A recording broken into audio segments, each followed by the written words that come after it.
சந்தியராகம் சரியில்லை. இன்னைக்கு என்ன நடக்க போகுதுன்னு பார்க்கலாம். வாங்க வீடியோக்குள்ள போலாம்.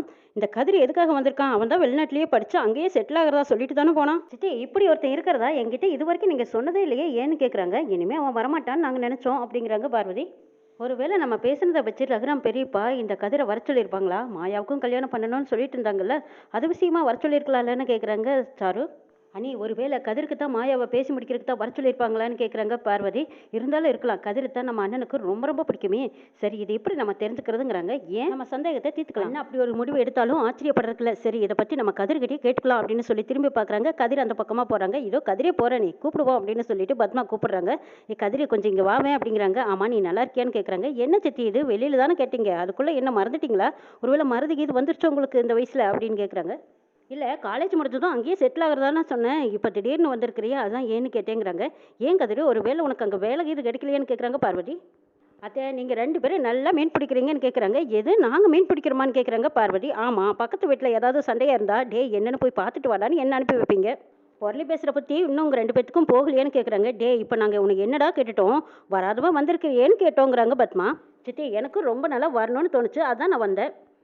வீட்டில் பிரச்சனை போயிட்டு இருக்குது, வேண்டான்னு சொன்னாங்க. மறுபடியும் கல்யாணத்தை பற்றி பேசணும், வாடான்னு கூப்பிட்டாங்க. இப்போ வந்திருக்கேங்கிறாங்க. அதான் நான் பைக்லேயே வந்துட்டேன். இன்னும் வேறு ஏதாவது தெரிஞ்சுக்கணுமான்னு கேட்குறாங்க. தெரிஞ்சுக்கிட்ட வரைக்கும் போதும்ப்பா, நீ போய் சாப்பிட்டு போங்கிறாங்க பத்மா. அப்பாடா, நம்ம சந்தேகம் தேர்ந்துருச்சு. கல்யாண விஷயமா பேசுறதுக்கு தான் இப்போ கதிரா அண்ணா வர சொல்லியிருக்காருன்னு சொல்கிறாங்க. சாரு, நீ எதுக்கும் கவலைப்படாத, உனக்கும் சீனுக்கும் தான் கல்யாணம், இதை யாராலும் மாற்ற முடியாதுன்னு சொல்லிட்டு போகிறாங்க பத்மா. சாருவும் ரொம்ப சந்தோஷத்தில் கனவு கண்டுட்டு இருக்காங்க. அடுத்த நாள் காலையில் தனாவும் மாயாவும் காலேஜுக்கு கிளம்பிட்டு இருக்கிறாங்க. சிவராமன் தான் வந்து பைக்கை நிறுத்தி நிற்கிறாங்க. என்ன தனா பார்க்குறேங்கிறாங்க. ஆமாம், இப்போ மாயா எப்படி வருவா, சீனு மாமாவை காணுமேன்னு பார்க்குறாங்க. தனா, வாங்க நான் காலேஜுக்கு கூட்டிகிட்டு போய் விடுறேங்கிறாங்க. நான்லாம் உங்க கூடையெல்லாம் வரமாட்டேங்கிறாங்க. தனா, நான் ஒன்றும் உன்னை கூப்பிடல, அங்கே அமெரிக்கா அன்னப்பறவை ஒன்று நிற்கிது பாரு, அதுவும் தனியாக நிற்கிது, அந்த பறவையை கூப்பிட்டேங்கிறாங்க. நான் உன் கூட வரல, சீனு வருவான், சீனு கூட வந்துக்கிறேங்கிறாங்க மாயா. சீனு வெளியில் போயிட்டான், இப்போதைக்கெல்லாம் வரமாட்டான், வா நான் கூட்டிகிட்டு போகிறேங்கிறாங்க கதிரேஷன். மாயா, இவனை நம்பி போகாத, இவன் பாதியிலே இறக்கி விட்டாலும் விட்டுருவாங்கிறாங்க தனா. ஏய், சும்மா பேசிட்டே இருந்தீங்கன்னா நேரம் தான் போகும், காலேஜுக்கு டைம் ஆயிடுச்சு பாரு, சீக்கிரம் வா மாயா, நீ போய் அவன் வண்டியில் உட்காருங்கிறாங்க சிவராமன். அட பாவி, இங்கே இருந்த போது சில பொண்ணுங்க பொறுத்தாடியே சுற்றிட்டு இருப்பான், இப்போ மாயாவையும் கூப்பிட்றானே, மாயாவும் அவன் வண்டியில் ஏற போகிறானே, இப்போ என்ன பண்ணுறதுன்னு நினச்சிட்டு இருக்கிறாங்க சீனு. மாயா, பார்த்து பத்திரமா அவன் பைக்கில் உட்காந்துக்கோ அப்படின்னு சொல்லிட்டு சிவராமன் தானே 2 பேரும் போகிறாங்க. வாங்க அப்படின்னு கூப்பிட்றாங்க. அட பாவி, இவன் கூப்பிடவும் மாயாவும் போகிறாளே அப்படின்னு சீனு பார்த்துட்டே இருக்காங்க. என்ன பண்ணுறதுன்னு புரியாமல் நிற்கிறாங்க. மாயா, இடம் இருக்கா, முன்னாடி தள்ளி கொட்டுமா, உட்காந்துட்டே இல்லையா திரும்பி பார்க்குறாங்க. நான்லாம் சரியாக தான் உட்காந்துருக்கேன், போங்கிறாங்க. சரி சரி, ஓரமாக ஒட்டை கோராமல் உட்காந்து எங்கேயாவது விழுந்துடாத பார்த்து கொண்டு கூட்டிகிட்டு போகிறாங்க. மாயா, அமெரிக்காவில் உங்கள் வீடு எங்கே இருக்குன்னு கேட்குறாங்க. ஏன் சொன்னால் தெரிஞ்சுக்க போறியா, அமெரிக்கா நீ போறியான்னு கேட்குறாங்க மாயா. இல்லை, சொன்னால் அந்த ஏரியாவில் அழகான பொண்ணுங்க இருப்பாங்களான்னு தெரிஞ்சுக்கலாம்னு தான் கேட்டேங்கிறாங்க கதிரேஷன். அதெல்லாம் நீ ஒன்றும் தெரிஞ்சுக்க வேண்டாம், ஒழுங்காக பார்த்து வண்டி ஓட்டினீங்கன்னா போதுங்கிறாங்க. கரெக்ட். கதிரேசன் ஒரு இடத்துல வண்டியை நிறுத்துறாங்க. ஏன் நிறுத்திட்டேன்னு கேட்குறாங்க. உங்ககிட்ட கொஞ்சம் பேசணுங்கிறாங்க. என்ன பேசணும்னு கேட்குறாங்க. லவ்வை பற்றி தாங்கிறாங்க. எது லவ்வை பற்றி நீ பேசுறியான்னு கேட்குறாங்க மாயா.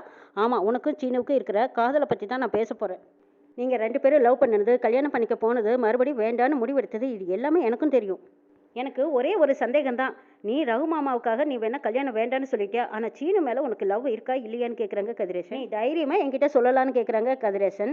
எனக்கு குடும்பம் தான் முக்கியம், அதனால பெரியப்பா என்ன முடிவு எடுக்கிறாரோ அது எனக்கு சம்மதங்கிறாங்க மாயா. அப்போ உனக்கு சீனு மேலே லவ் இருக்குது அப்படித்தானே அப்படின்னு கேட்டுட்டு இருக்கிறாங்க. கரெக்டாக சீனு உள்ள வந்துடுறாங்க. டே, அவளை காலேஜ் கூட்டிகிட்டு போகிறேன்னு தானே போனேன், இப்போ எதுக்குடா பாதியில் நிறுத்தி அவகிட்ட என்ன பேச்சு வேண்டி கிடக்குதுன்னு கேட்குறாங்க சீனு. அடே வாடா நல்லவனே, உனக்கு இங்கே என்ன வேலைன்னு கேட்குறாங்க மாயா. இவங்ககிட்ட என்ன பேச்சு, வா உன்னை காலேஜில் ட்ராப் பண்ணுறேன்னு கூப்பிட்றாங்க சீனு. டேய், உனக்காகத்தான் சாரு வீட்டில் வெயிட் பண்ணிட்டு இருக்கல, அங்கே போட நீ, அதான் எல்லாமே முடிஞ்சு போச்சு, அப்புறம் என்னடா உனக்கு இங்கே வேலைன்னு கேட்குறாங்க கதிரேஷன். மாயா, இப்போ நீ என்ன முடிவெடுத்திருக்க, நீ அவங்க கூட போனீங்கன்னா அவனுக்கு லவ் இருக்கிறது உண்மை, பெரியப்பா சொல்கிற மாதிரி தான் கேட்பேன்னு சொன்னீங்கன்னா நீ என் கூட வாங்க கூப்பிட்றாங்க மாயா. இப்போ சீனுவோட பைக்கில் போறியா இல்லை என்னோட பைக்கில் வரப்போறியான்னு கேட்குறாங்க கதிரேசன். டேய், அது அவளோட முடிவு, இதை நீ எதுக்குடா கேட்குறேன்னு கேட்குறாங்க சீனு. டேய், அது என்ன முடிவாக இருந்தாலும் அது மாயா சொல்லட்டும், நீ சொல்லாதீங்கிறாங்க கதிரேசன். நீ போ, நான் காலேஜுக்கு போய்க்கிறேன்னு சொல்கிறாங்க மாயா. மாயா, எப்படி போவேன்னு கேட்குறாங்க. இவன் வண்டியிலேயே போய்க்கிறேன்னு சொல்கிறாங்க மாயா. இப்போ தான் உன் பெரியப்பா மேலே நீ எவ்வளோ மரியாதை வச்சிருக்கேன்னு எனக்கு நல்லா புரிஞ்சிருச்சுங்கிறாங்க கதிரேசன். கதிரேசன் பைக்கில் மாயா உட்காந்துக்கிறாங்க. டே சீனு, வீட்டில் வேறு வேலை இருந்தால் போய் பாரு, சாரு தனியாக இருப்பா, அவகிட்ட போய் உட்காந்து பேசிட்டுடா போடா அப்படின்னு கேலியாக கதிரேசன் சிரிச்சுட்டு போகிறாரு.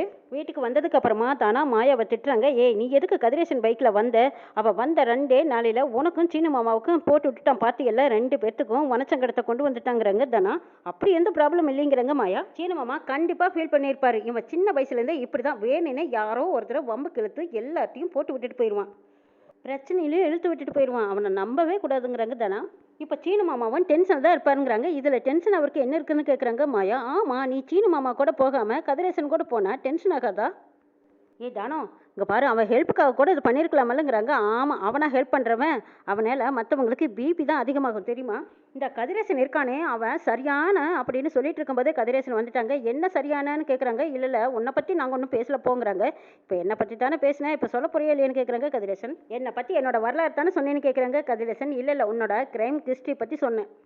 நம்மளை பற்றி எதுவும் சொல்லியாங்கிறாங்க. எது நம்மளை பற்றியான்னு கேட்குறாங்க தனம். ஆமாம், மாயா யாரு அவகிட்ட நீ சொல்ல வேண்டியதானுங்கிறாங்க. நம்மளை பற்றி சொல்கிறதுக்கு என்ன இருக்குங்கிறாங்க. சரி விடு, நானே சொல்லிக்கிறேங்கிறாங்க கதிரேஷன். மாயா, தனாவுக்கு என் மேலே அவ்வளவு லவ் இருக்கும். சின்ன வயசில் கதிர்மாமா கதிர்மாமான்னு என் பின்னாடியே ஓடி வருவான். என்ன செய்யறது, அப்போவே நான் சொல்லன்னு தான் நினச்சேன். ஆனால் இந்த வீட்டில் தான் லவ்வை பற்றி சொல்லவே கூடாது, சொன்னால் எரிச்சு கொட்டிடுவாங்கல்ல, அதனால தான் நான் அமைதியாக இருந்துக்கிட்டேன். போடா பைத்தியம், நான் போய் உன்னை லவ் பண்ணா மாயா, அவனை பற்றி நான் உங்ககிட்ட சொன்னல, அதனால தான் என்னை பற்றி தப்பாக சொல்லிட்டு இருக்கிறான்னு சொல்கிறாங்க தனா. அப்போ நீ லவ் பண்ணலையான்னு கேட்குறாங்க மாயா. ஐயே, இவன் மூஞ்சியை பார்த்தா லவ் வருமாங்கிறாங்க.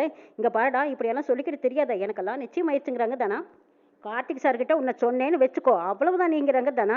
பாத்தியா, அவரை சாருங்கிற, என்ன நீ மாமா மாமான்னு தானே கூப்பிடுவேங்கிறாங்க. இங்கே பாரு தனா, நம்ம காதல் தூய்மையான காதல், இது நம்ம யாருக்கிட்டையும் சொல்ல வேண்டாம், நம்மளோடவே வச்சுக்கலாங்கிறாங்க. அட போடா மண்ணாங்கட்டி, நீ எல்லாம் ஒரு ஆள்னு உன்கிட்ட போய் பேசின பாரு, என்ன சொல்லணுங்கிறாங்க தனா. தனா தனா, நான் உன்னை எதுவும் சொல்ல மாட்டேன், நில்லுங்கிறாங்க. அட போடா அப்படின்னு சொல்லிட்டு தனா அங்கிருந்து போறாங்க. சிரிக்கிறாங்க மாயா. ஹாஹா, இங்கேயோ ஒரு புள்ளாங்களை கேட்ட மாதிரி இருந்துச்சு. ஓ, நீ சிரிச்சியான்னு கேட்குறாங்க கதிரேசன். மாயா ஒரு மாதிரியா பார்க்குறாங்க. தனா சொன்னது கரெக்ட் தானுங்கிறாங்க. எப்படி சொல்றீங்கன்னு கேட்குறாங்க. ஆமா, நீ எல்லாத்தையும் ஏதாவது ஒன்று பேசி பிபி ஏற்றிடுற, ஆனால் இன்ட்ரெஸ்டிங்கான கேரக்டராக தான் இருக்கேங்கிறாங்க மாயா. உனக்கு ஒன்றும் பிபி ஏறல, ஹார்ட் பிபி தான் ஏறி இருக்கு, அப்படித்தானே நான் சொன்னது கரெக்டாங்கிறாங்க. அப்படியெல்லாம் எதுவும் கிடையாது, கொஞ்சம் கம்மியாக பேசி எல்லாத்தையும் சிரிக்க வைக்கிற, அவ்வளவுதாங்கிறாங்க. மாயா, எனக்கு உனக்கு ரொம்ப பிடிச்சிருக்கு அப்படித்தானே கேட்குறாங்க. அப்படியெல்லாம் எதுவும் கிடையாதுங்கிறாங்க மாயா. இல்லை இல்லை, அப்படிதான் அப்படின்னு சொல்லி கதிரேசனும் மாயாவும் சிரிச்சு பேசிட்டு இருக்காங்க. சீனு அந்த பக்கமாக வந்தவங்க இவங்க ரெண்டு பேரும் பேசிட்டு இருக்கிறத பார்க்குறாங்க. கொல்லப்புறத்தில் துண்டோட வந்து நிற்கிறாங்க கதிரேசன். அடடே, யாரோ வெந்நீர் வச்சிருக்காங்களே, நமக்காக யார் பண்ணியிருப்பா, தனா செஞ்சிருப்பாளாம். நமக்காக அவ பண்ற ஆளே கிடையாது, அப்ப யாரா இருக்கும் அப்படின்னு யோசிச்சுட்டு இருக்காங்க. அங்க சீனு வராங்க.